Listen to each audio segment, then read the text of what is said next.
Shalom à toutes et à tous. On se retrouve comme chaque jeudi, fin d'après-midi, il est 18h02, heure de Jérusalem. On est en direct avec le Rav Ben Shushan et on continue, donc chapitre 3 de Moussar Avicha. On continue à parler des Midot. Et Bechavod, au Rav Ben Shushan, vous êtes tous et tous invités à poser des questions. Vous pouvez ouvrir votre micro et poser des questions au Rav Ben Shushan. Il est toujours très content. Bechavod, Rav. Alors bonjour, on continue dans notre étude des Midot. La semaine dernière et la semaine d'avant, on a développé l'importance de scier les bonnes Midot des mauvaises Midot qui ont tendance à s'y accoler, qui est un travail assez compliqué parce que ce sont des faux amis qui ressemblent énormément. Maintenant, il va nous expliquer comment démanteler les mauvaises Midot qui y a en nous. Une fois qu'on a bien isolé les bonnes Midot et les mauvaises Midot, et on sait quels sont les amis et les faux amis des Midot. Maintenant, quand on arrive à la conclusion qu'on a en nous un sale trait de caractère, comment faire la guerre contre lui pour l'annuler totalement de notre personnalité? Alors on y va. Pirout, Attends, est-ce que tu peux baisser ta caméra? On te voit un peu mieux? comme ça, c'est bon? Ouais, parfait. Voilà. Toda. Vive la technique.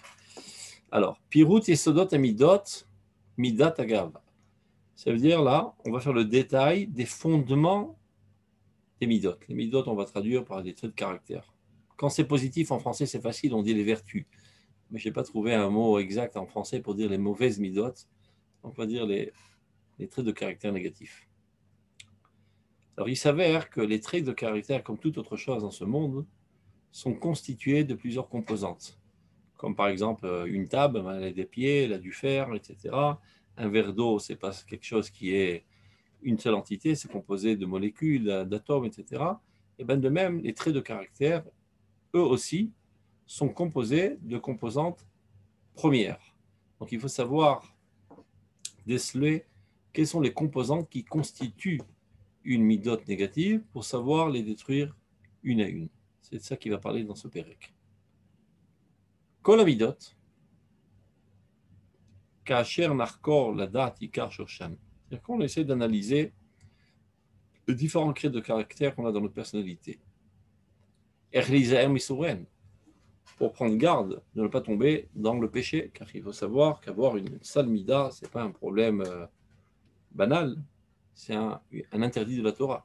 Comme par exemple la mida de la Gahava, Veram levavcha veshacharta et Hashem Elokecha, il est marqué dans la Torah. Ton cœur s'élèvera, alors que tu oublieras l'Éternel ton Dieu. C'est un interdit de la Torah d'être orgueilleux. Donc, pour savoir prendre garde et s'écarter des interdits de ces midot, et au contraire de s'en aller dans le chemin droit des midot, des traits de caractère, tu ne peux pas déclarer la guerre contre une armée ennemie sans savoir de quoi elle est constituée. Combien qu'il y a de l'armée de l'air, combien qu'il y a de l'armée des tanks, l'armée des soldats fantassins, etc. Où ils se trouvent, quelles sont leurs relations, quelles sont les forces différentes. Ce n'est qu'alors que tu peux faire une stratégie de guerre pour pouvoir éliminer ton ennemi.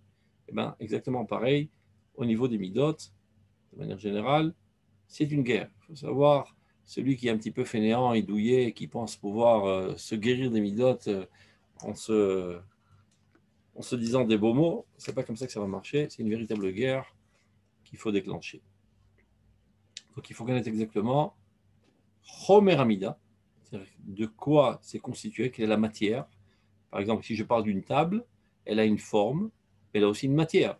Donc il y a du bois et il y a le rectangle. Mahuta vetsurata. Vine. Kemo she'anu ro'im. Shekol hachomarim akshamim murkavim yesodot. Donc là, il va faire un parallélisme en tant que métaphore pour qu'on comprenne bien. De la même manière que nous constatons que toutes les matières matérielles que l'on connaît, eh ben, elles sont composées de fondements plus originels qui les constituent. Les gamma yesodot ba'atzma mukavim. Et les fondements eux-mêmes, eux aussi sont constitués de particules encore plus petites. Par exemple, tu parles du corps de l'être humain, ben, il est constitué de membres. Les membres eux-mêmes sont constituées de molécules, et les molécules de taïm, qu'on dit taïm en français, c'est pas des molécules, j'ai oublié. Si quelqu'un peut me rappeler comment on dit des taïm, c'est pas grave. Et les taïm elles-mêmes sont constituées de molécules, et les molécules d'atomes, les atomes eux-mêmes qu'on pensait que c'était les éléments premiers, eux-mêmes sont constitués d'électrons et de protons, etc. Et plus on pénètre l'intériorité de la matière, on voit qu'il y a des éléments encore plus premiers de plus en plus. On continue. Ukfi aklal a amiti. שהודיעונו חכמי האמת, שאין מציאות פשוטה, זולת המאציל אינסוף על כל העולמים ברוך הוא. On a un principe de base que nous ont fait savoir les Mukoubalim, Chachmei Emet, que dans ce monde, il n'y a aucune existence simple. Ça veut dire qu'il n'est pas constitué d'autres éléments, mis à part Akadosh Baruch Hu, l'infini qui gère tous les mondes. C'est-à-dire quand on dit Shema Israël, Hashem Elokeinu, Hashem Echad. Écoute Israël, Dieu l'Éternel et notre Dieu est un Dieu un. Dit le Rambam, ne crois pas qu'il est un comme la table est une. J'ai une seule table dans cette maison et il n'y a pas une deuxième table. Oui, mais la table elle-même, elle n'est pas une. Elle est constituée de toutes sortes d'éléments qui font d'elle une table. Alors dit le Rambam, fais gaffe. Quand tu dis que Dieu est un, ça ne veut pas dire qu'il n'a pas un concurrent avec lui et qu'il n'y en a pas un troisième et un quatrième, mais c'est dire que lui est un, que lui n'est pas composé d'autres composantes. Et il n'y a aucun. En yachid ki yechudo. On dit dans Igdal Elokim Chai. En yachid ki yechudo. Il n'y a pas d'autre unique comme lui. Il n'y a aucune autre existence qui est semblable au divin, car toutes les existences que l'on connaît dans ce monde, ce sont des existences composées d'éléments précédents plus originels. Donc, mis à part le Créateur qui lui seul est une entité une, qui n'est composée d'autre chose, mais qu'une d'une seule entité simple, toutes les créatures qu'on connaît, aussi bien les matériels que les spirituels, sont toutes composées d'éléments précédents. La philo à sphirot à Elionot, même dans le jargon des Mekoubalim qui parle des sphirot, une sorte de sphère spirituelle, Netzach, Hod, Malchut, etc. Philo à sphirot, on aurait pu penser que ça, c'est des mondes spirituels, donc elles aussi, ces sphirot sont des unités qui ne sont pas composées d'autres éléments. Et bien, le Rav nous dit non. Elles aussi, Mourkavot ou Memouzagot. On voit bien ceux qui ont l'habitude de lire les tfilotes de Sphirat HaOmer. Alors, chaque jour, dans le conte du Homer, on dit aujourd'hui, j'ai Netzar Sheba Hod, après Netzar Sheba Gvura, Netzar Sheba Tiferet. On voit que tous les 10 sphirotes elles-mêmes sont elles-mêmes composées des autres 10 sphirotes. Mais ce jour-là est plus mis en évidence l'aspect de Netzar que l'aspect de Hod. Mais dans le Netzar aussi, il y a du Hod. Et dans le Netzar aussi, il y a du Latiferet, etc. Donc, chaque entité spirituelle qui est une des 10 sphirotes, elle-même est composée des 10 autres entités. Et ce jour-là est plus mis en évidence cet aspect. Tout comme dans les cellules qui composent, c'est ce que je cherchais tout à l'heure, Taïm, c'est les cellules qui composent notre corps. Bon, il y a un tri qui se fait au début, il y a des cellules qui vont pour les yeux, d'autres pour les oreilles, d'autres pour le cœur, d'autres pour le cerveau. Donc il y a un tri premier qui se fait à partir de la cellule matrice. Donc l'aspect, disons, qui permet à cette cellule de voir est plus mis en évidence dans cette cellule qui constitue les yeux, mais ça ne veut pas dire qu'il n'y a pas en elle, dans cette cellule, toutes les autres aptitudes des autres cellules. C'est-à-dire dans toutes les cellules, en fait, il y a toutes les capacités et les potentialités qu'il y a dans toutes les autres cellules. On peut dire de manière imagée que dans toute cellule est composée elle-même de toutes les autres cellules. Alors, qu'est-ce qui fait la différence entre les différentes cellules?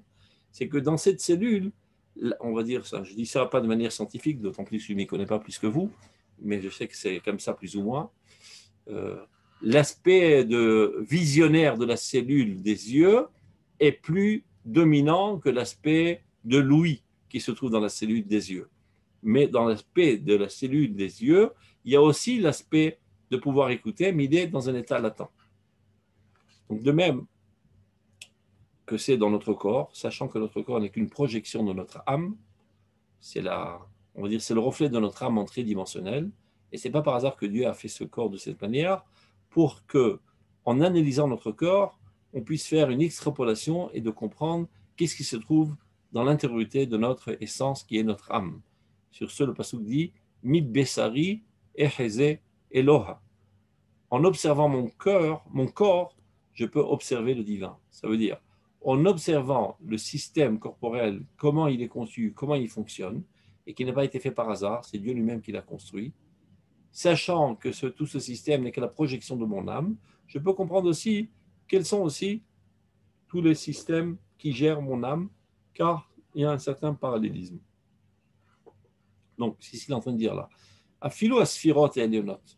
Même les mondes les plus supérieurs comme les sphirotes, on aurait pu penser qu'elles sont constituées d'unités totalement premières et non elles-mêmes composées d'autres composantes. Eh bien, ce n'est pas vrai. Il dit Murkavot ou même Uzagot. Mais elles aussi sont composées de toutes sortes de combinations entre des éléments premiers. Michlalut et Midot, c'est le mal. De toutes les autres Midot. Chez En, Davar, chez Bigdusha, Pachot Maasara, nous enseigne Chazal. Il n'y a rien qui relate la sainteté dans lequel il n'y a pas au moins 10. Alors on a les 10 commandements qui sont les 10 aspects de la morale, on a les 10 plaies qui étaient nécessaires pour mettre à genoux l'Égypte, et essentiellement pour nous faire comprendre en nous notre priorité et notre grandeur relativement aux autres peuples. On a Ba'asara Mamorot Nivra Olam, Dieu a créé le monde avec 10 paroles pour nous expliquer que la transition entre le monde divin et le monde concret nécessite 10 démarches, et ainsi de suite. Chaque chose qui rajoute de l'existence forte et emplie de sainteté nécessite 10. Pour le minyan, il faut 10, etc. Al-ken tzarich lehavin et hachomer kemu shehu beikar arkavato. Donc il faut comprendre, toute personne scientifique, c'est à ça qu'elle s'investit, que toute matière, eh ben, ce n'est pas quelque chose qui est premier et qui est indissociable, etc. Elle est composée d'éléments premiers qui constituent cette matière. Donc tout ça, c'était une introduction qui était en fait un machal, une métaphore pour qu'on puisse comprendre, maintenant qu'on va s'adonner à la compréhension des midotes qui sont tordues en nous, comment s'en débarrasser en analysant d'abord avant tout de quoi elles sont composées pour pouvoir tuer un par un. Comme on disait à l'époque, c'est la rogue Turquie. Il y avait les Turcs qui nous cassaient les pieds avant l'édification de l'État d'Israël, et les rebelles juifs disaient il faut tuer Turc par Turc. On ne peut pas mettre à mort directement tout l'empire turc, on en tuera un par un, vache par vache. Ben, quand il y a la mida de Gahava, de dire voilà, je vais sortir en guerre contre la mida de l'orgueil de ma personnalité, essayons de comprendre d'abord l'orgueil, de quoi il est constitué. Quels sont tous les éléments qui constituent l'orgueil de ma personnalité pour que je puisse les attaquer un par un et comme ça éradiquer totalement l'orgueil de ma personnalité. Ukmochen, Gama Midot. Et il s'avère que les Midot aussi c'est pareil. Chez Banefesh, Murkavod, Mikochot et Sodim. Même aussi bien les bonnes Midot, les vertus, que les mauvaises Midot, les sales traits de caractère, elles aussi, c'est pas un seul tas, c'est quelque chose qui est constitué de plusieurs petites déviations. Et si on arrive à repérer quelles sont les déviations d'âme, les déviations de personnalité qui constituent ce monstre qui s'appelle la Gahava, alors je pourrais les tuer une par une et me débarrasser de ce monstre qui se trouve dans ma personnalité. Ou kfiar kavatam ishtanu, ça veut dire ce qui fait la différence. On va dire comme si en chimie, on dirait par exemple, il y a, je sais pas, 24 éléments. À l'époque, il parlait de 4, maintenant 24. Eh bien, ce qui fait la différence entre le sel et l'eau, disons, que dans le sel, il y a 3 de ces éléments avec certains coefficients, dans l'eau, 5 de ces éléments avec d'autres coefficients. C'est ça qui fait la différence entre toutes les différences bases de la nature. Et bien, exactement dans les mauvaises midotes, c'est pareil. Il y a toutes sortes d'éléments premiers. Maintenant, 4 de ces éléments premiers qui sont négatifs avec des coefficients spécifiques donnent cette mida de Gahava, l'autre cette mida de Atzlanut, etc. Donc, Kfiar Kavata Mishtanu. Et Tsarich HaMe'ayen, la date émet. Donc, quand maintenant tu t'amènes à vouloir comprendre exactement, t'auto-analyser, tu dois connaître l'existence telle qu'elle est, et pas vivre dans des fantasmes, de faire une approbation comme ça, approximative. Il faut savoir exactement quel monstre il y a en toi, de quoi il est constitué, quelles sont les particules qui les constituent, et commencer à attaquer de face une par une. L'arkor, al-pirte arkavatam, ou marlakoteher. Est-ce que jusqu'à là c'est clair? Je ne vous entends plus, donc oui, oui, tant mieux. oui. Si c'est clair, tant mieux. On peut continuer. C'est pas facile de savoir par quel atome on va commencer pour détruire. Il va nous donner un exemple. Là, il va traiter de la midata gava, et c'est pas par hasard qu'il commence par cela, parce que la gava, c'est avi, avot, atuma, c'est quoi la midata? C'est le père des pères des pères de toutes les saletés de caractère. Le pire des démons qu'on puisse avoir dans notre personnalité, qui nous détruit totalement, c'est l'orgueil. C'est pas par hasard que le Rav a décidé de donner comme exemple d'Afka l'orgueil. C'est ça qu'il va analyser maintenant. On commence. Ken gam midat agava. Il en est exactement de même concernant le trait de caractère qui s'appelle l'orgueil. Bevadai, sans aucun doute. Kemo kol amidot, il n'est pas différent des autres midot. Khumra, sa matière, de quoi elle est constituée. Et l'opashut. C'est pas un élément premier, indissociable. Et l'amour cave, eh bien lui aussi, il est composé de trunopatiot, de mini-traits de caractère négatifs qui, lorsqu'ils se cristallisent ensemble, ces mini-traits de caractère, constituent la garde et qui fait de toi quelqu'un de puant et d'insupportable. C'est quelqu'un avec une sensibilité bien développée, lorsqu'il se trouve aux côtés d'un orgueilleux, il ne peut qu'attraper son nez tellement ça pue. Insupportable, invivable. Omlam, mioder, imnimsa kolesodot chez même qui sait si on va être capable de déterminer toutes les composantes qui se trouvent dans la gava. Même dans la science, aujourd'hui, on regarde avec les microscopes et on essaie tant bien que mal de comprendre. Et ça dépend aussi combien ton microscope il grandit, si c'est 1000 fois ou 100 000 fois, 1 million de fois. Donc à l'époque, il ne savait pas tellement trop analyser, donc il y avait plus d'imagination que de science. Même au niveau du corps, c'est qu'il y a toutes sortes de liquides, des marottes. Très souvent, par exemple, le Rambam, il dit, bon, cette maladie, elle découle d'un Mara Shrora mélangé avec un Mara Levana. Le problème, c'est qu'il y a des idiots dans notre génération qui prennent au sérieux le Rambam. Il y a même des idiots encore pires qui essayent de guérir les malades selon les directives de la médecine du Rambam. Mais il faut savoir que toutes les directives médicales du Rambam n'ont pas une source de Roi HaKodesh ou de la tradition du mont Sinaï. Tout ce qu'il sait, c'est ce qu'il a appris à son époque à l'université de médecine dans laquelle il a étudié. Évidemment, toutes ces compréhensions sont des compréhensions primitives qui ne sont plus de tout aujourd'hui en vigueur, donc elles sont fausses.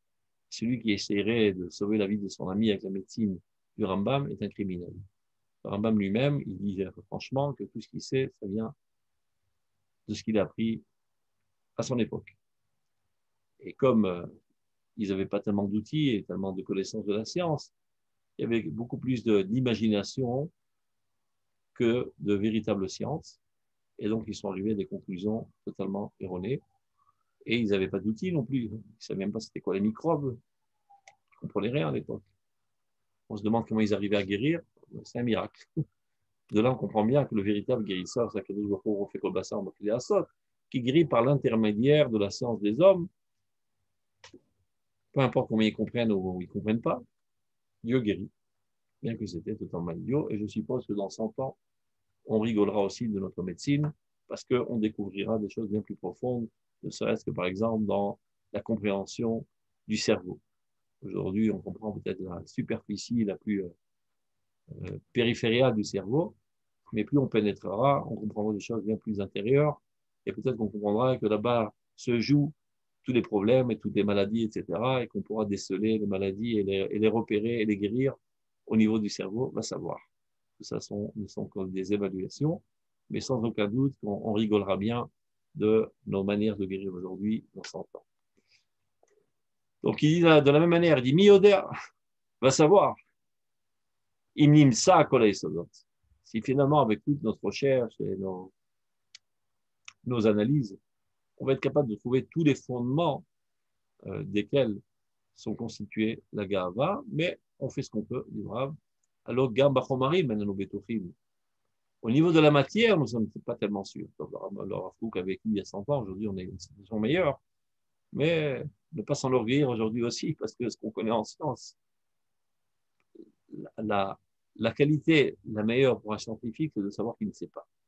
Tachlit Hayedia, c'est l'oneda. Un vrai scientifique est censé être modeste, de savoir que plus il découvre un océan d'inconnus. Alors, avec beaucoup de modestie, il essaye tant bien que mal de comprendre et de donner des directives, mais toujours avec Eravon Moubal. C'est limité ce qu'on peut comprendre. Donc, c'est-à-dire dans un niveau bien plus palpable comme la matière, nous ne sommes pas totalement sûrs de ce que nous comprenons. À plus forte raison quand il s'agit maintenant d'une existence totalement abstraite. Tu peux toucher en main, tu peux palper c'est quoi la Gava, pour en arriver à la conclusion de quoi les constituer. Donc les choses qui sont palpables avec les sens, on est déjà avec un gros problème de comprendre est-ce qu'effectivement on sait déceler exactement toutes les composantes de cette matière, on est encore loin du compte. À plus forte raison quand il s'agit d'une existence totalement abstraite, il faut beaucoup de modestie de savoir ce qu'on comprend, c'est ce qu'on comprend pour l'instant, mais il y a des choses sans aucun doute bien plus profondes. C'est ce qu'il est en train de dire. Valo gamba chomarim en anu betochim. Imatsanu kolesedot. Même au niveau de la matière, nous ne sommes pas sûrs que nous avons trouvé tous les éléments promis. Au niveau de la chimie, par exemple, au début, par exemple, ils pensaient qu'il n'y avait que 4 éléments. Après, ça grandit à 24. Après, ça grandit de plus en plus. Et ils commencent à comprendre qu'il y a de plus en plus d'éléments qui constituent la matière première.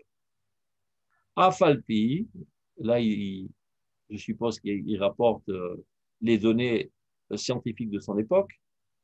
Afalpi, sheyesh monim kaet samer gimel isodot. Je ne sais pas à quoi il fait allusion, c'est quelqu'un qui est scientifique qui peut nous éclairer, ça serait pas mal. Il dit qu'à son époque, ils sont arrivés à la conclusion qu'il y a 63 bases matérielles essentielles avec lesquelles sont composées toutes les autres existences matérielles. Umatim adavar alpi divrei Kabbalah. C'est intéressant, il dit, ça correspond totalement à ce qui est marqué dans le Kabbal, chez Karabinyan ou Mesamer Gimel de Bina. L'édifice de toute l'existence matérielle est fondé sur 63 éléments qui constituent la Bina. Ceci fait allusion, sans aucun doute, au nom saint d'Akadosh Baruch Hu. Il y a un nom de 4 lettres, il y a un autre de 42 lettres, un nom de 63 lettres, un autre nom de 72 lettres, et même le tétragramme, qu'on appelle le nom de 4 lettres, Yud-Ke Vav-Ke, tu peux le lire en 4 lettres, mais tu peux commencer à élargir et de dire, quand il y a Yud-Ke Vav-Ke, le Yud, tu l'ouvres en Yud Vav Dalet, et le He, tu l'ouvres en He He, et le Vav en Vav Vav, et le dernier He en He He. Ou bien tu peux dire le He, tu l'ouvres en He Aleph He, ou He Yud He. Il y a toutes sortes de combinaisons. C'est très amusant, mais ce n'est pas de la rigolade. Pourquoi je parle de ça? Parce que nous savons très bien que les éléments premiers de toutes les existences sont les lettres saintes. On en a déjà parlé, mais je vais commencer un petit peu développer pour ceux qui ont vraiment entendu ce thème. De la même manière qu'on sait aujourd'hui que la matière est composée de molécules, par exemple un verre d'eau, l'eau est composée de H2O, c'est-à-dire 2 fois la molécule H et 1 fois O, ben, il s'avère que plus profondément dans l'existence, pour faire de l'eau, eh ben, il n'y a qu'à mettre même Yud même en même temps. Et ça fait de l'eau. C'est-à-dire Dieu a d'abord et avant tout créé les composantes premières qui, elles, sont spirituelles. Il y a un dévoilement divin qui s'appelle même, un autre dévoilement divin une lumière divine qui s'appelle Yud et une autre qui s'appelle Mem Sofit, la composante de ces trois lumières divines font apparaître ensemble de l'eau. C'est de cela qu'est composée l'eau. Mais ça, c'est vrai que pour la langue hébreu, Lashon HaKodesh, qui est la langue du saint, la langue du Créateur. Dieu a créé l'existence par l'intermédiaire des lettres saintes. Et ces noms saints du divin sont à l'origine de toute existence. Donc là, le Rav, je ne sais pas si c'est vrai aujourd'hui, mais peu importe, à son époque, c'était vrai. Donc il dit, c'est intéressant de voir que ce à quoi la science est arrivée, de dire qu'il y a véritablement 63 éléments premiers qui constituent toute matière, et les différentes composantes, avec les différents coefficients des composantes font des matières différentes, eh ben, ça ressemble énormément à ce qui est marqué dans la science de la Kabbale, qui a 63 éléments spirituels qui, en fait, découlent des lettres du nom de Dieu qui est fait avec ces trois lettres, chacun des binas, qui, elles, constituent toute autre existence. Je vais encore une fois quelqu'un qui ouvre son micro. Hop, je ferme. Yes. Vous m'entendez là? Je ne me suis pas fermé moi-même, c'est bon. Oui, on vous entend. Bon, très bien, on continue. Je ferme le micro. Mikol Makom. Alors, Yesh Milouim, des Milouim, les Kamaprinot. Donc, il veut dire par là, la science à l'époque du Rav Kook dit qu'il y a 63 éléments premiers de la matière, et c'est assez intéressant de voir, de constater qu'il y a aussi 63 d'éléments premiers selon la Kabbale dans le monde abstrait. Mais il dit, nous ne serons pas surpris de voir que ultérieurement la science arrivera à un nombre plus grand que 63, parce que même dans l'approche juive, on sait que les lettres elles-mêmes sont composées de sous-lettres, comme j'ai dit tout à l'heure. Yudke Vavke, c'est 4 lettres, mais tu peux le dire autrement. Les filles milouï, selon le contenu des lettres. Yud, Vav, Dalet. He, Aleph, He. Vav, Aleph, Vav. He, Aleph, He. Une fois qu'il est terminé, tu veux dire, bon, maintenant j'ouvre davantage. Le premier Yud de Yud, Vav, Dalet, ben lui aussi, il est constitué de Yud, Vav, Dalet.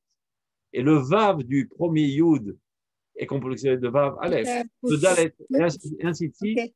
Et ça devient infini.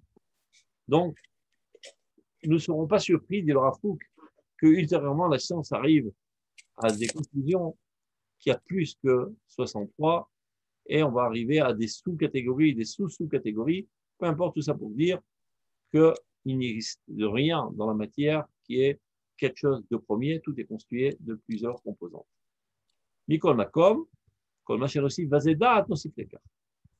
Plus nous rajoutons de la compréhension dans l'analyse de la matière, et suite à ça, dans l'analyse du monde abstrait, comme dans l'analyse des midot, eh ben, nous en sortirons que gagnants, car nous pourrons plus cerner le problème, comprendre de quoi cette mida elle est constituée, et comment petit à petit la démanteler en faisant la guerre contre chacune des petites composantes. C'est-à-dire,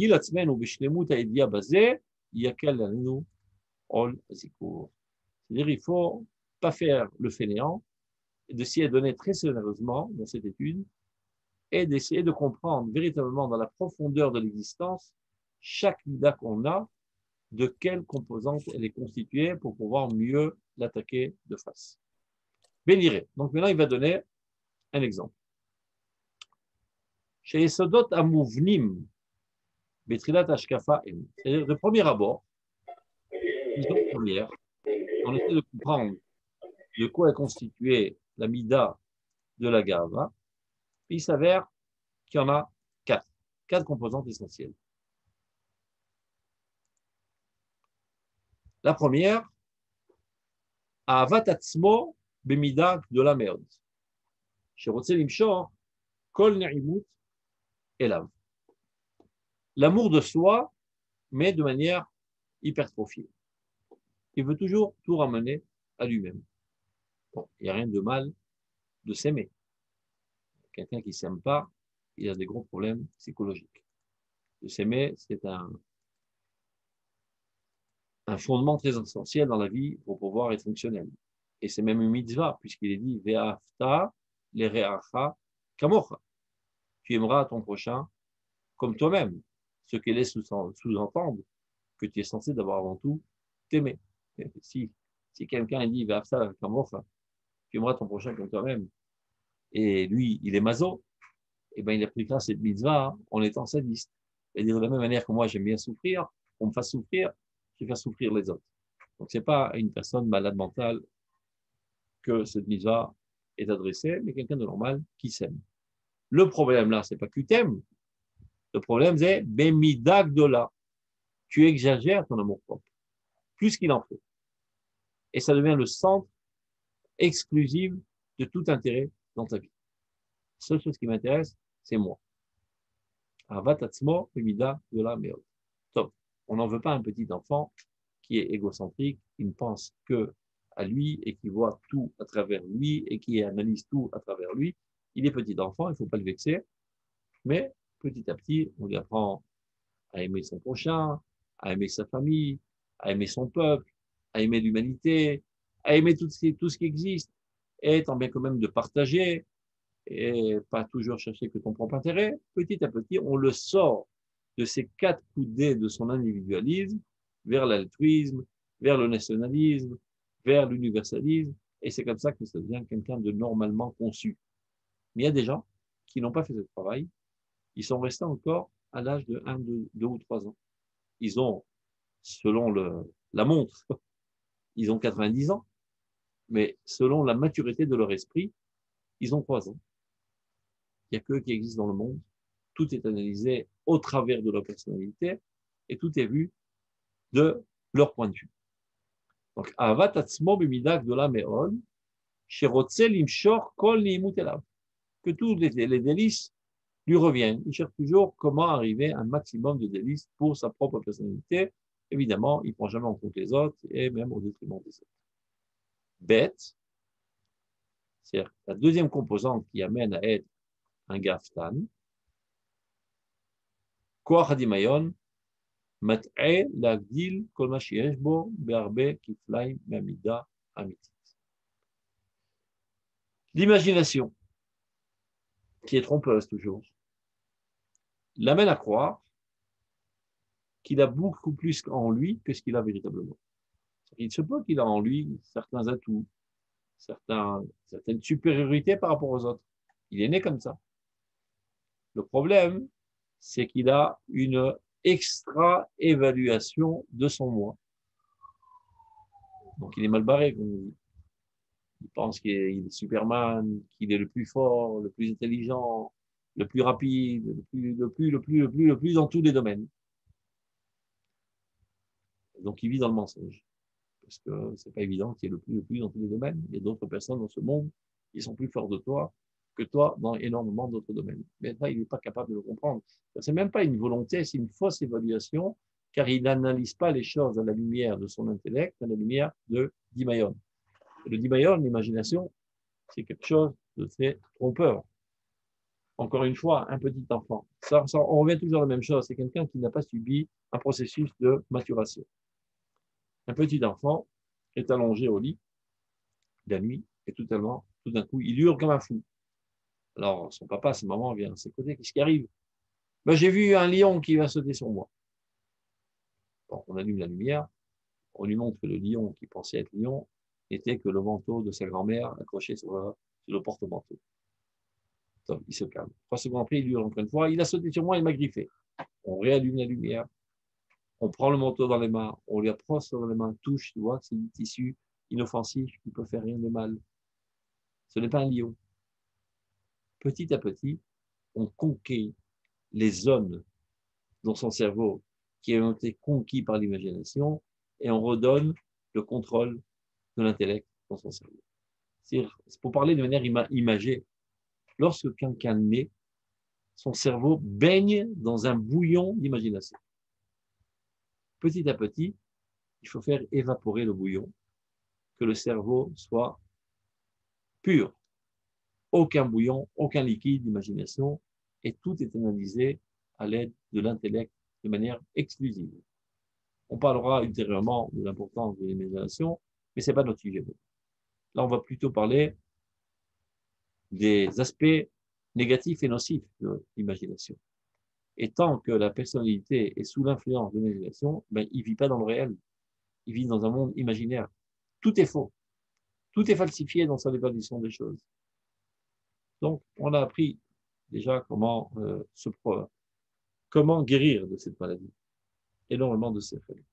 Par exemple, à l'époque des Lévi'im, la force imaginative du peuple d'Israël était très développée. Et ce qui les a amenés à voir en tout le divin. Ben, c'est vrai que Dieu se trouve en tout, mais quand même, il y a une hiérarchie de l'intensité du dévoilement du divin dans les différentes créatures. Donc de dire que je me prosterne à Dieu par l'intermédiaire du veau d'or, à vrai dire, ce n'est pas une tellement grande faute, car Dieu se trouve aussi dans le veau d'or. Dit le Kuzari, et pourquoi tu t'en prends à ces pauvres juifs qui sont prosternés devant le veau d'or? Ben toi aussi, quand tu rentres à la synagogue, tu te prosternes devant l'armoire dans laquelle il y a un Sefer Torah. Alors, quelle différence? Ça, c'est un bout de bois. Ça, c'est un bout d'or. Et ça, c'est une peau de vache. Et là, il y a du divin. Et là, il y a du divin. Alors, pourquoi tu t'en prends tellement, tu es tellement colérant vers ces gens-là? Nafon. Det makom panoui miné. Le divin se trouve partout. Nafon. Mais le kolaretz kevodo. La gloire de Dieu emplit tous les mondes. Nafon. Mais Dieu nous a ordonné par quel itinéraire venir à sa rencontre. Sans quoi, on peut effondrer tous les fondements de la morale, de la religiosité et de tout. On en avait parlé au début de notre étude. Le Rambam, le Rav Kook, il dit, si ce n'est que certaines personnes irresponsables avaient divulgué ces thèmes, je n'en aurais jamais traité. Et que puis-je faire? Certaines personnes, avec une irresponsabilité catastrophique, se sont permis de divulguer ces secrets de la Torah dans le peuple d'Israël, et ça a fait une hécatombe. Donc je suis obligé de mettre un petit peu d'ordre. Ben, on retrouve la même approche dans le livre qui s'appelle Nefesh HaChaim, de Reb Chaim Evologine, qui dit, que puis-je faire? Normalement, je n'aurais jamais écrit ce livre. Mais que puis-je faire? Est venu le mouvement de la Chassidoute et a divulgué dans le peuple toutes sortes de fondements dans la Kabbale, de manière irresponsable. Et ça fait un ravage de dire, Melo Kolar Itzkevodo. Dieu se trouve partout. Mais c'est sûr que Dieu se trouve partout. Mais c'est pas pour autant qu'il faut le dire. Parce que les gens, les petites gens, on dit, si Dieu se trouve partout, mais il se trouve aussi bien à la synagogue que dans les toilettes. Alors pourquoi pas mettre mes films dans les toilettes? Il se trouve aussi bien dans la vache que dans le porc. Alors pourquoi ne pas manger le porc? Il se trouve aussi bien dans ma femme que dans la femme du voisin. Alors pourquoi ne pas avoir des relations sexuelles avec ma voisine? Et c'est comme ça que tu arrives à une hécatombe totale, à la dislocation totale de toute la religiosité et de toute la morale. Ce sont des paroles irresponsables qui auraient dû être transmises seulement du plus grand en plus grand, de génération en génération, mais pas les divulguer dans le peuple. Donc il faut mettre de l'ordre. Et lorsqu'ils ont servi tout être à l'époque, ils disaient, bon, Dieu se trouve partout, et de toute façon, on a un désir profond de servir Dieu, et l'imagination enlève toutes les barrières de l'intellectualisme. Alors on peut servir Dieu en se poussant vers les pierres, en faisant ceci, en faisant cela.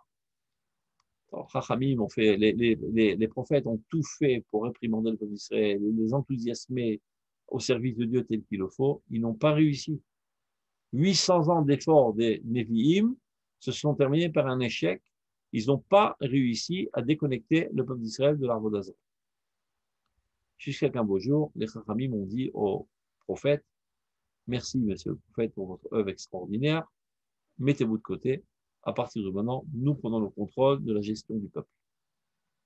Et eux ont réussi à anéantir l'Arvo d'Azor. Comment ils ont fait? Eh bien, tout simplement.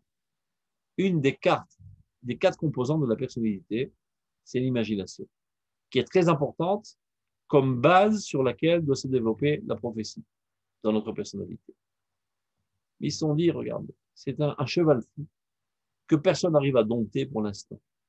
Bon, on va le rentrer à l'écurie, ce cheval. On n'y peut rien pour l'instant. Donc, qu'est-ce qu'ils ont fait? Ils ont pris l'imagination de l'humanité, d'abord du peuple d'Israël, et ont descendu le volume à zéro. Plus d'imagination, on tue l'imagination du peuple d'Israël. C'est une catastrophe parce que ça nous rend infirmes.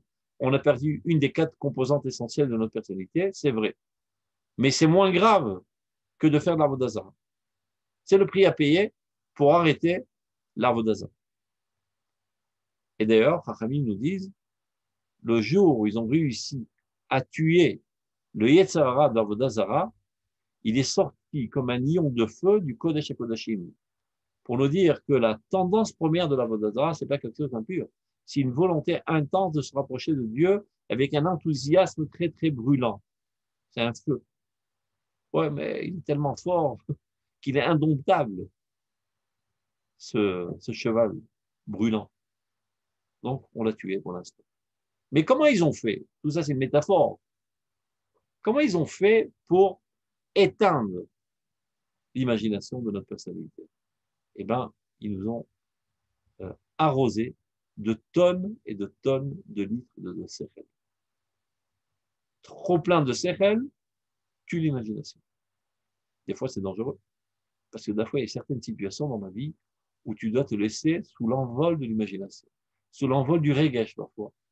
Et si tu te auto-analyses à la lumière de ton intellect dans cette situation, ça tue le sentiment.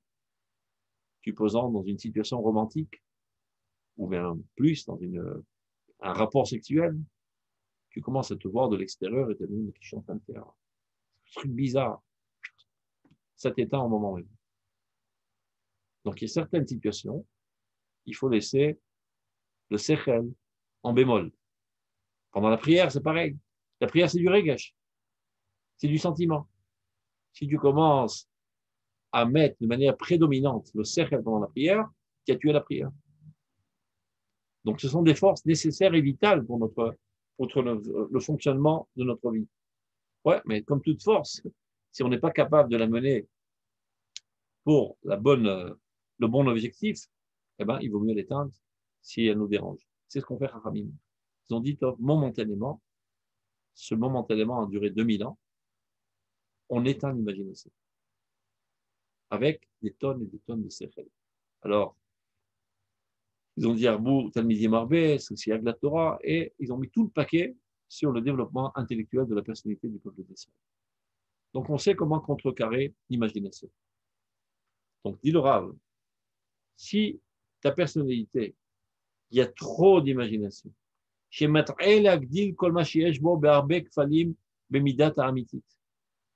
as tendance toujours à hypertrophier tous tes atouts, toutes tes potentialités, toutes tes qualités, parce que tu ne t'analyses pas de manière objective, mais à la lumière de ton imagination. Pour ça, c'est pas tellement difficile. C'est comme demander à une autre personne, est-ce que tu peux me tracer les traits de ma personnalité, de me dire en quoi je suis bien, en quoi je m'aime bien? Quelqu'un de bon, évidemment, pas un salaud qui tire chinoise. Pour lui, il est objectif. Et ben, très souvent, c'est le problème. Il y a des gens qui sont des fois dans des situations complexes, qui ne savent pas comment s'en sortir. Parce qu'ils sont sous l'effet d'ébullition sentimentale, émotionnelle, imaginaire, etc. Ils perdent les pédales, ils ne savent pas comment sortir d'une situation complexe. Ils vont chez une tierce personne qui, elle, est totalement objective et qui n'est pas sous l'effet de ses émotions. Moi, elle peut l'aider de manière froide, lui dire, écoute mon pote, tu vas dans ce sens, tu vas là, tout ira bien. Il y a même des gens qui sont dans le domaine. Une fois, le rabbin a raconté, une femme venue chez lui et dans la réalité, une situation très complexe, etc. On lui dit, c'est très facile, il faut faire ça et ceci découle de ça, et tout le problème vient de là. Il a tout tracé, le profil, le problème, les causes du problème et quelles sont les solutions. Et lui dit, vous avez raison. Bon, je sais bien que j'ai raison. Non, je sais parfaitement que vous avez raison.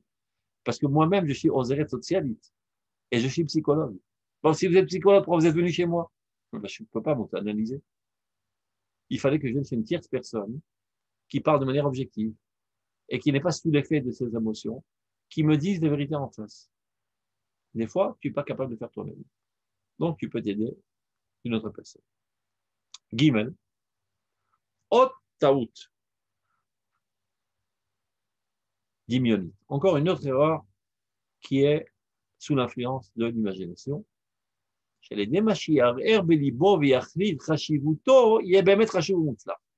Ça Ça, c'est le plus grand égal. Il y a des gens qui pensent que s'ils sont convaincus qu'ils ont en eux un élément X, alors miraculeusement, cet élément X existe en eux. C'est pas parce que toi, tu es convaincu que ça existe. Il y a peut-être une fausse appréciation. Non, mais si ça se trouve dans ma tête, ben ça existe. Eh ben non. C'est une perception subjective erronée, mais de fait, ça n'existe pas. Mais lui, il n'est pas capable de comprendre. Donc, à force de se dire, par exemple, qu'il est beau, il va vraiment croire qu'il est beau. Et il croit que véritablement, il est beau. Et ceci le comble de satisfaction.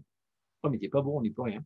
À force de croire qu'il est musclé, qu'il est intelligent, et qu'il sait gérer des opérations très, très délicates et très complexes, il se le redit et redit et redit, et il aime bien que les gens lui disent. Il force les gens à le dire, etc., pour se convaincre qu'il a en lui cet atout. Et de son point de vue, il croit que ça devient une existence absolue et objective, alors qu'il vit dans des fantasmes. Bon, très souvent, malheureusement, il y a des gens qui savent manipuler les autres gens, des salauds, qui font ça pour les rendre leurs esclaves. Par exemple, dans le monde du travail, aujourd'hui, c'est très à la mode, il y a plein de gens qui sont des glandeurs, qui n'ont pas envie de tellement travailler. Comment on les motive à travailler? On leur donne l'impression qu'ils sont importants. Alors, il y a une grosse boîte, je sais pas, comme la Sournout, par exemple. Tu rentres, dans tous les bureaux, ceux qui sont assis dans leur bureau, ils ont là un badge. Directeur de la section XYZ. Toi, tu commences à farfouiller. Et qui y a d'autres dans cette section? Mais il n'y a personne, il n'y a que lui. Mais c'est pas grave, il est directeur. Il est directeur de rien. Mais ça lui donne une impression de grandeur, d'importance, qui lui donne beaucoup de satisfaction. Et ça le motive à travailler. Alors que s'il pensait que c'était un petit boulon inimportant dans le système, il n'aurait pas travaillé. Et c'est comme ça qu'on manipule les gens. Parce que les gens savent très bien que ceci existe dans la tête des autres. Que lorsqu'ils ont l'impression qu'ils détiennent en main une perle, alors la perle existe. Mais en fait, elle n'existe pas. Tu n'es ni directeur, ni intelligent, ni rien, tu es un nul. Mais c'est pas grave. On te laisse croire que tu es directeur, intelligent, que tu sais gérer, pour qu'au moins, tu sois mon esclave et que tu fasses ce que je veux. Donc ça, c'est un troisième problème, Libra. Otaoudimionite. Encore une erreur, fruit de l'imagination. Les gens pensent comme ça, qu'à force de penser dans son cœur, Veyachlit, et de décider, Khashivuto, qu'il est important. Yebemet Khashiv. Miraculeusement, il devient important parce qu'il a décidé qu'il était important. Afalpi Sheba Mitat, Ametsiout, Enochet. Bien qu'en fait, de manière absolue, objective, mais il n'est pas important du tout, il est nul, il n'a rien dans le ventre, mais lui, il est convaincu qu'il a énormément de choses dans le ventre. Alken, et c'est ça ce qui l'amène, il gaber le hamet velarzik dimiono ze betzio bedibur maase. Il va s'efforcer constamment à saisir cet élément au niveau de son imagination, au niveau de sa compréhension. Il va s'auto-convaincre constamment. Il va faire de l'autosuggestion pour se convaincre qu'il a en lui ses atouts. Au niveau de sa parole, il n'arrête pas de parler de ça tout le temps. Alors, il raconte 100 000 fois, il raconte encore des histoires, comment il était dans une situation complexe, et toutes sortes de personnes importantes sont venues, ont demandé son aide, et c'était lui l'homme de la situation, qui a sauvé la situation. Des fois même, il invente des choses, à force de les répéter, il ne sait plus faire la différence entre ce qui est vrai, entre ce qu'il a inventé, il les a tellement répétés que c'est profondément ancré dans sa mémoire, et il ne sait plus faire la différence entre ce qui est vrai, ce qu'il a inventé, ce qu'il a menti. Et il fait aussi des comportements d'importance alors qu'il est totalement inimportant. Tout cela basé sur cette faute imaginaire de croire que lorsque tu crois à quelque chose, ça existe. Vous savez, il y a toutes sortes aujourd'hui de thérapies bizarroïdes qui viennent de toutes sortes de mondes fondés sur la Vodazara et les gens malheureusement croient que c'est du judaïsme.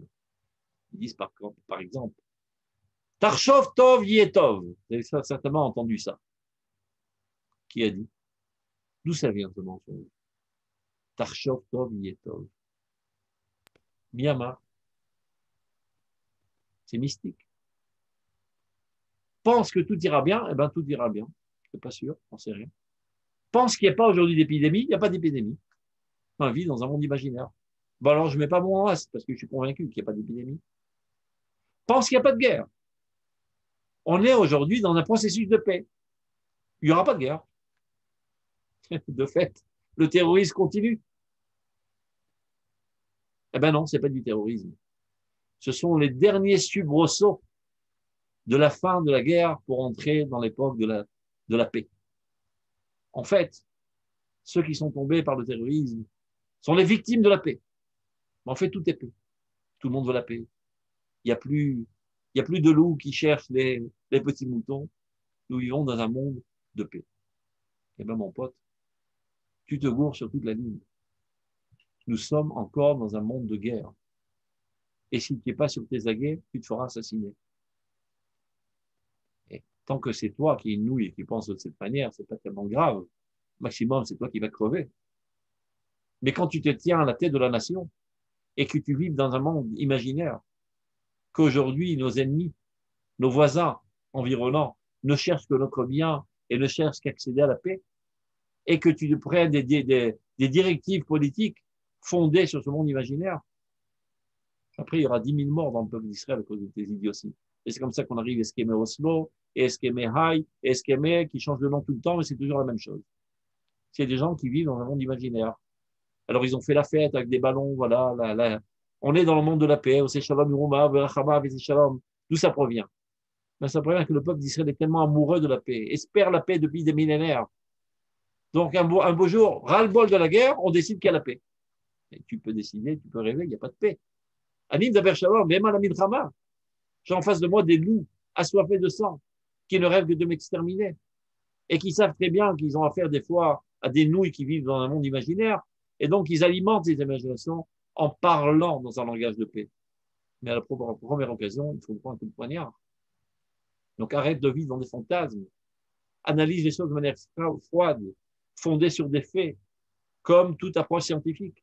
Arrête de vivre dans un monde imaginaire.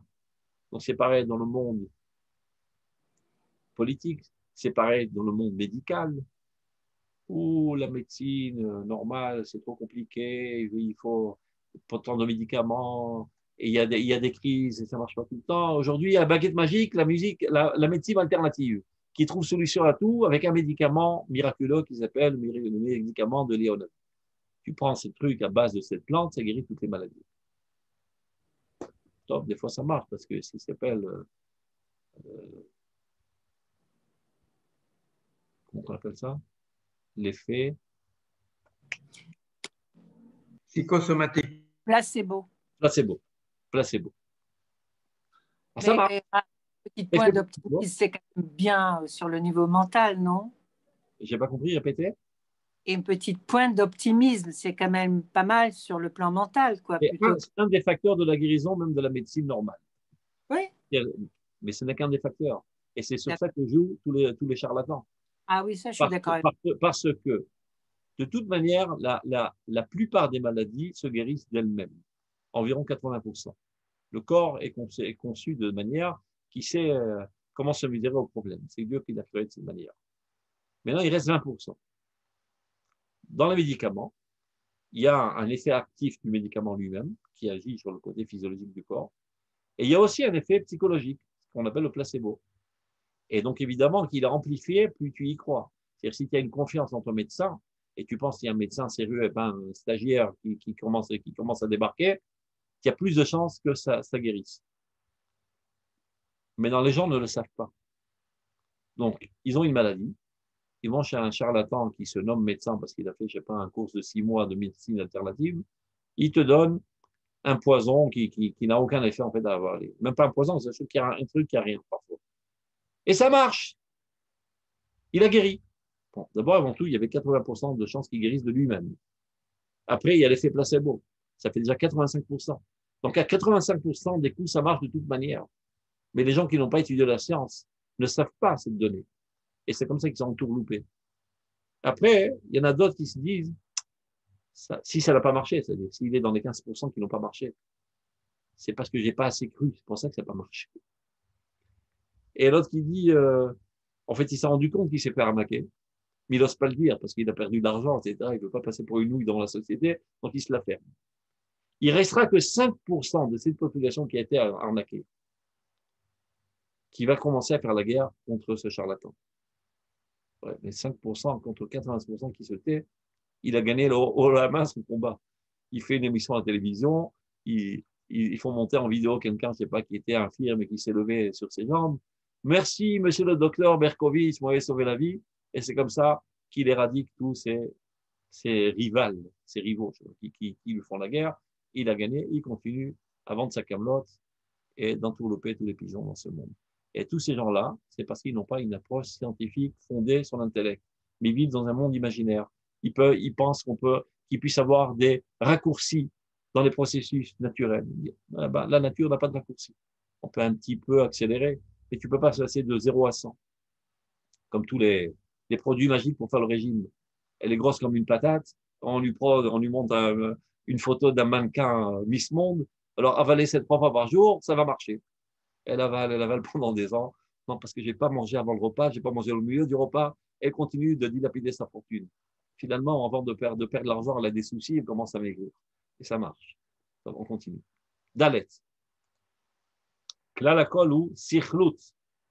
Bidiat maout amaalot la mitiot mehen. Ça, c'est un autre problème. Et Bichlal, il ne sait pas déterminer qu'est-ce qui est bien, qu'est-ce qui est mal. Il se trompe.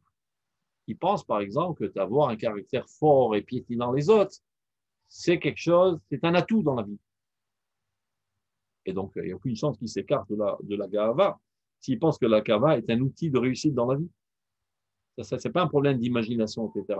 C'est totalement une fausse appréciation de qu'est-ce qui est bon et qu'est-ce qui est mal. C'est-à-dire, s'il avait compris que ce qui est bon pour la personnalité, c'est de faire le bien, et non pas d'abord de réussir à tout prix, de manière machiavélique, eh ben, il ne serait pas Gaftam. Et là, il dit, ce qui m'intéresse, c'est la réussite à tout prix. Eh ben, ça marche. Quand j'écrase les autres, je les opprime et je montre toujours ma supériorité, et il y a des gens qui sont un petit peu faibles, intimidés, eh ben, tu vois, ça marche. Et c'est moi qui ai réussi à avoir les meilleurs postes, etc., de cette manière. Et donc, il continue d'être orgueilleux. Donc, là, ça, c'est quelque chose de bien plus pire. Ce n'est pas une fausse évaluation, c'est une fausse compréhension de la finalité de ce monde. Qu'est-ce qu'il est censé faire dans ce monde? De gagner beaucoup d'argent et d'avoir des postes et d'être important, ou bien de faire le bien. Donc, Dalet, Klalakol ou Sichlut, c'est une idiotie, une non-compréhension, Beidiat Mahut Amadot. Quel est l'essence? En fonction de quoi on apprécie la véritable valeur de quelqu'un? Ce qu'ils appellent parfois Bemifran Ametsiout, Zeloved. Tu vois, avec ta manière d'agir, ben, tu n'as pas réussi, tu es resté un pauvre malheureux, alors que moi, je suis devenu quelqu'un de riche et de réussi avec des super postes, etc. Et que ça peut bien me faire. C'est une crapule. Tu iras à l'enfer. Tu n'as pas fait avancer ce monde. Et lui, il n'a pas d'argent. Il n'a aucun poste formel, mais c'est quelqu'un qui contribue à l'avancement de l'histoire dans le bon sens. Et c'est ça ce que Dieu attend de lui. Donc, il a rempli son rôle. Il est rempli de satisfaction et de bonheur intense. Parce qu'il sait qu'il fait le bien. Il remplit son rôle. Ça peut bien faire qu'il soit riche, qu'il ait un poste important, qu'il ait une casquette et un badge qui a marqué dessus Monsieur Tartampion, direction de la section, etc. Il n'a aucun badge, aucun poste, etc. Il sait qu'il fait le bien et c'est ça qu'il remplit de bonheur. Ou bevada, nimsa lésé, autre pratique ou peut-être pratique. Donc pour résumer, on va faire ça vite fait. Les 4 composantes essentielles qu'on peut déjà déterminer dans la Gava, Ahavat Atzmo, Bemidak de là, son amour propre, qui est quelque chose de positif en tant que tel, mais quand il est exagéré, ça te fait perdre la boussole. Que tout revienne à lui, il fait de tout pour que finalement, il en ressort toujours gagnant et satisfait de toutes les situations. C'est ce qui l'intéresse, parce qu'il n'aime que lui-même. Une fausse évaluation de sa personnalité, qui est fondée sur le dimayon. Il a toujours tendance à croire que, je sais pas, il a en lui quelques qualités, mais ces qualités, elles vaut 10, il évalue à 100 millions. Une fausse évaluation de ses qualités. Parce qu'encore une fois, il n'a pas une approche scientifique des choses, mais une approche imaginaire. Gimel, qui est aussi une faute fondée sur l'imagination, c'est de croire que lorsque tu es convaincu que tu as en toi un atout, eh ben cet atout se trouve déjà en toi. C'est une idée aussi sans pareil, mais il y a plein de gens qui vivent de ces manières. Il est convaincu qu'il a en lui cela, ça existe. Alors il fait de tout pour se convaincre, il en parle, il raconte ça à tout le monde, il paye les gens pour qu'on lui dise des trucs pareils. Il y a plein de gens qui sont prêts à lui lécher la botte parce qu'il les entretient financièrement et qui le mettent en piédestal. Et ça lui donne une satisfaction intense parce qu'une fois qu'il est convaincu qu'il a cela en cela, eh ben, il pense que véritablement il y a ça en lui alors qu'il n'y a pas. Il vit dans un monde imaginaire. Dalet, et ça c'est peut-être le pire, c'est de fixer qu'est-ce que la réussite, qu'est-ce qui n'est pas la réussite dans ce monde. Donc de savoir quel est le bien. Parce qu'il est apprécié aux yeux des idiots. Dans ce monde de mensonges, les gens qui sont riches, les gens qui ont des postes importants, sont les gens appréciés. Mais dans le monde du Hémet, le monde de Dieu, ça n'a aucune valeur. Aucune valeur. Ce qui m'intéresse de savoir, si tu as un fond bon, si tu as une orientation vers le bien. C'est en fonction de cela que tu es évalué aux yeux de Dieu. C'est ce qu'il dit dans Pirkei Avot. Ahuv lamakom. Ce qui doit t'intéresser dans ce monde, c'est d'être aimé de Dieu. Tout être dans ce monde a un besoin d'être aimé. C'est quelque chose d'ancré profondément dans l'essence humaine. D'aimer et d'être aimé. Il reste à savoir d'être aimé par qui? Aimer, apprécié par des idiots. À quoi ça sert? Mais ces idiots, ils vont disparaître. Et ce sont de toute façon des épouvantails qui n'ont aucune valeur. Donc, tu es apprécié par un idiot. Ça ne va pas te donner une importance quelconque. Ça prouve que tu es un super idiot si tu es apprécié par des idiots. Mais si tu es apprécié par Dieu, qui est lui la source de tout être, et qui lui est éternel, ça veut dire que éternellement tu seras apprécié. Alors tu as tout fait pour plaire à monsieur Tartampion parce qu'il était riche et président de la communauté peu importe.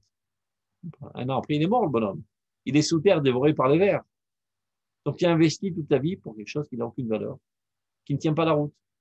Alors que lorsque tu as investi dans le développement de ta personnalité, dans tes actes, dans tes pensées, dans tes aspirations, pour plaire à Dieu et pour être aimé de Dieu, eh ben c'est bon. Tu as fait le bon investissement, tu seras aimé pour l'éternité et apprécié par la valeur la plus sûre qui est l'éternel pour l'éternité.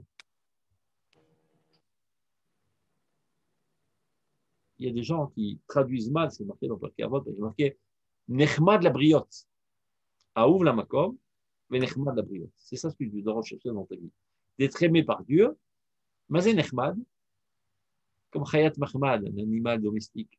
Ça veut dire que tu es aimable aux yeux des créatures. C'est pas ce qui est marqué. Nechmad est nation l'otachmod, qui veut dire que tu ne convoiteras pas.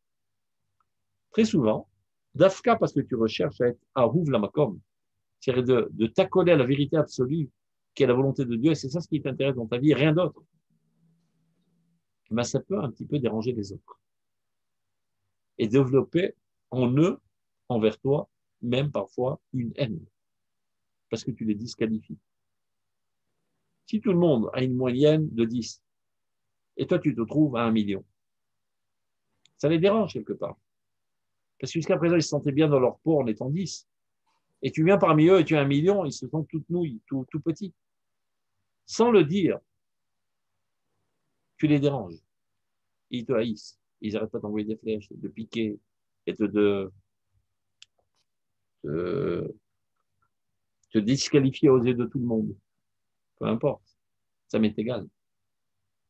Au plus profond de leur être, vu qu'ils sont à l'image de Dieu, ils ont en eux Tselem Elohim, ils savent très bien où se trouve la vérité. Et ils convoitisent ton niveau. Et ceci est censé à les amener à progresser. C'est pas ce qui t'intéresse. Toi, tu vis ta vie. Parce ce qui t'intéresse, c'est de faire la volonté de Dieu. Mais ton existence réussie déclenche en eux la volonté de progresser. Parce qu'ils savent très bien que c'est la vérité. Même les gens les plus crapuleux. J'ai jamais vu, par exemple, dans un enterrement, on dit à quelqu'un qui est mort, oh, combien de viande il a mangé dans sa vie. Combien de ballons il a donné de coups de pied pour entrer dans des goals. On rappelle toujours les choses de valeur éternelle. Qu'il a fait de la charité, qu'il a aidé les gens, qu'il a fait des mitzvot. Et qui font ces discours? Ben, des gens qui, de manière générale, ont tendance même à dédaigner ces valeurs. Mais Béchat à émettre, quand l'homme disparaît de ce monde, c'est ça ce qu'on se souvient. Ce qui veut bien dire que toute l'humanité entière, au plus profond de sa conscience, est convaincue que telles sont les valeurs éternelles. Donc, même s'ils te haïssent, ils te salissent, ils te disqualifient dans tous les médias, ce n'est qu'une réaction de protection pour ne pas que eux soient disqualifiés. Et ça, tu t'en fous pas mal. Parce que de fait, tu agis sur eux à les faire progresser. Donc, Aouv la makom, venechmad la beriot. Si tu es Aouv la makom, automatiquement, tu as nechmad, miprinat, lotakmod. Ils vont convoitir, je ne sais pas si c'est comme ça qu'on dit, convoiter ton degré et vouloir fermer le pas de te rattraper. Et quand tu te soucies seulement toujours que de progresser, sans voir à droite, sans voir à gauche, de toute manière, ton environnement progresse. Et Kacha, Nechmad Abriot, c'est ça qui déclenche la progression de ton environnement. Donc, Ubevadaï, on termine la dernière ligne. Imsa les autres pratim, ouvertes pratim, mais sans aucun doute, dit le Rav Kook, on a touché là, quelque part, aux 4 éléments qu'on peut déceler d'un premier abord, mais sans aucun doute, il y a encore énormément d'autres détails. Aval ele kefian ire, l'autre avona gava bli belev mezulatam. Mais sans aucun doute, ces éléments-là sont tellement essentiels qu'on ne peut pas envisager qu'il puisse avoir gava dans la personnalité sans qu'il y ait ces 4 éléments. C'est-à-dire sans aucun doute que tout gavtan, tout orgueilleux, a en lui ces 4 éléments. Il a peut-être d'autres éléments, mais ces 4 éléments sans aucun doute qui se trouvent en eux. Donc commençons déjà notre travail à détecter ces éléments dans notre personnalité et de les éradiquer totalement. Mais l'autre, il te rappelle, qui m'a fradat des sauts de Tarim. Si tu veux véritablement guérir de cette maladie de l'orgueil, eh ben, il faut d'abord les disloquer un par un et les isoler un par un et commencer à les attaquer de face un par un. Bafradat et Sodot Araïm à elle, c'est-à-dire les extirper de ta sérénité, ou les tzorfam bekour à émettre, et de les brûler dans le four de la vérité. La vérité, c'est comme un alokeesh devarim ou Hashem. La Torah, l'intellectualisme, c'est du feu. Ben, le feu brûle tout et purifie tout. On peut cachériser avec le feu. On peut cachériser notre personnalité aussi avec le feu de l'intellectualisme. Et tous les tendances imaginaires qui nous mènent à des comportements bizarroïdes, on peut les brûler avec le feu de l'intellectualisme, de la Torah, et comme ça guérir de toutes nos maladies.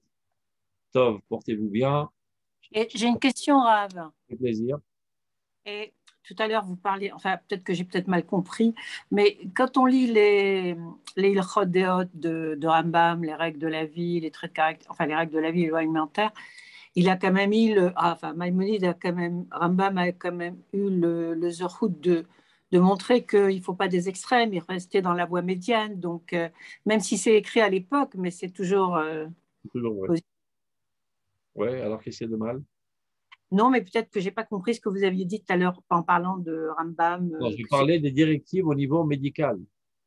Oui, mais quand il parle des règles de la vie, il parle de quoi manger, comment dormir, tout ça, c'est quand même. Pas évidemment une bonne nourriture et de faire du sport, mais c'est actuel dans la médecine actuelle de toute manière. Ah, d'accord, ok. Alors, on est d'accord. Donc, ce qui a été dit de Rambam dans les livres de médecine, ce qui est rapporté aujourd'hui à la médecine actuelle, tu prends, ce qui n'est pas rapporté, tu mets à la poubelle sans aucun scrupule. Le Rambam ne nous en voudra pas, il ne fera que vous aimer davantage. Ok. Rambam, vous voulez notre bien à sa récolte. Ce n'est pas quelqu'un de mesquin et de capricieux qui veut qu'on l'écoute. Ce qui l'intéresse, c'est notre bien. Donc, si on a trouvé aujourd'hui une médecine plus développée, évidemment, il faut aller à l'université de médecine. Et les fondements de morale qu'ils nous enseignent, il ne les a pas appris à l'université du Caire, il les a appris de Moshe Rabbeinu. Donc, eux sont la vérité absolue.